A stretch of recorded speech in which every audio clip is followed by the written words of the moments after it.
Welcome to another enlightening podcast from Be Awake, Aware, Alive.com, where we question everything.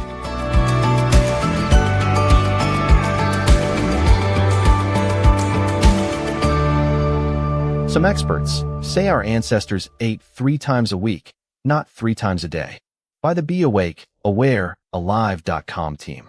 For most of us, the structure of our day revolves around 3 familiar anchors: breakfast, lunch, and dinner. We wake up and eat. Midday arrives, and we eat again. Evening comes, and we gather for a third meal. It feels natural, even inevitable, as if 3 meals a day is simply how human beings were designed to eat. But according to a growing number of evolutionary biologists, anthropologists, and metabolic health experts, this modern eating pattern is anything but natural. In fact, many now argue that our ancestors ate roughly 3 times a week, not 3 times a day. The modern invention of the 3-meal day. The 3 meals a day routine is a relatively recent phenomenon in human history. For most of our existence as a species, food was not guaranteed, and regular, scheduled eating was a luxury that simply didn't exist. The Industrial Revolution brought with it standardized work hours, and with that came the need for structured meal times. Breakfast became the meal to fuel the workday, lunch a midday break, and dinner a family gathering in the evening. But this structure, experts say, has little to do with our biology and everything to do with social and economic convenience. What ancestral eating actually looked like. So what did our ancestors' eating patterns actually resemble? The answer varies depending on the environment, the season, and the success of a hunt or forage. But a consistent theme emerges across studies of contemporary hunter-gatherer societies.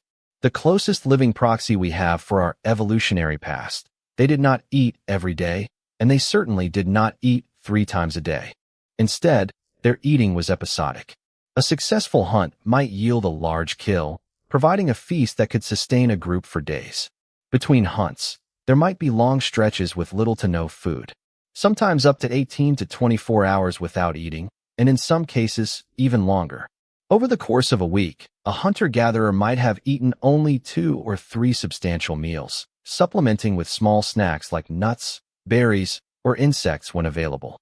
As one researcher put it, our ancestors were feast or famine eaters. Their bodies evolved to thrive in this rhythm, storing energy efficiently during times of plenty and mobilizing it during times of scarcity. The science behind infrequent eating. This pattern of infrequent eating is not just a historical curiosity. It has profound implications for human health. When we go extended periods without food, our bodies enter a state of metabolic switching. Insulin levels drop, and the body begins to burn stored fat for energy. Cellular repair processes are activated. Inflammation decreases. Brain function can even improve. In other words, the periods between meals, the fasting windows, are not a bug in our biology. They are a feature. Our ancestors didn't eat 3 times a day because their bodies were designed to function optimally with significant stretches of time between meals. What changed? The shift to frequent, scheduled eating began with agriculture about 10,000 years ago. As humans settled into farming communities, food became more reliable. Meals became more regular. But even then, 3 meals a day was not the norm. In many historical cultures, people ate 1 or 2 meals a day. The 3-meal structure didn't become widespread until the 19th century, driven by industrialization and the rise of the modern workday. Today, the average person in the developed world eats not just 3 meals, but often snacks in between, sometimes eating every 2 to 3 hours.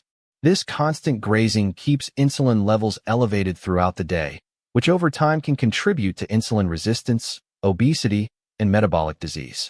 What experts are saying now? A number of prominent health experts have begun to challenge the 3 meals a day dogma.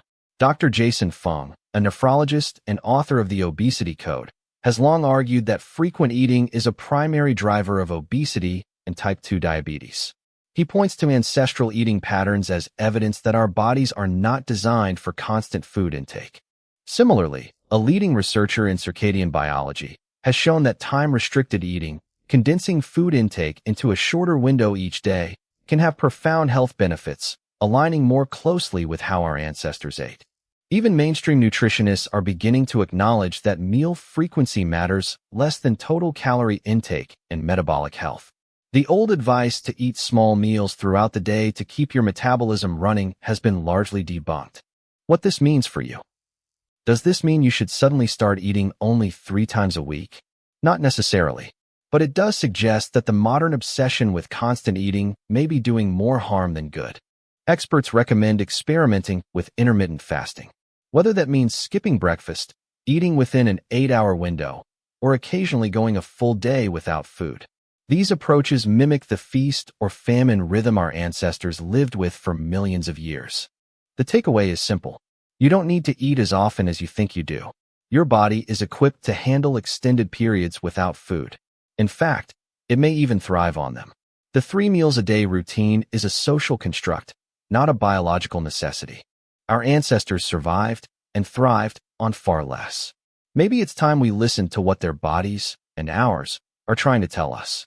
Don't forget to sign up to our mailing list, follow our social channels, and open your mind with more free blogs and life-changing books at BeAwakeAwareAlive.com. Thanks for listening to another enlightening podcast from BeAwakeAwareAlive.com, where we question everything.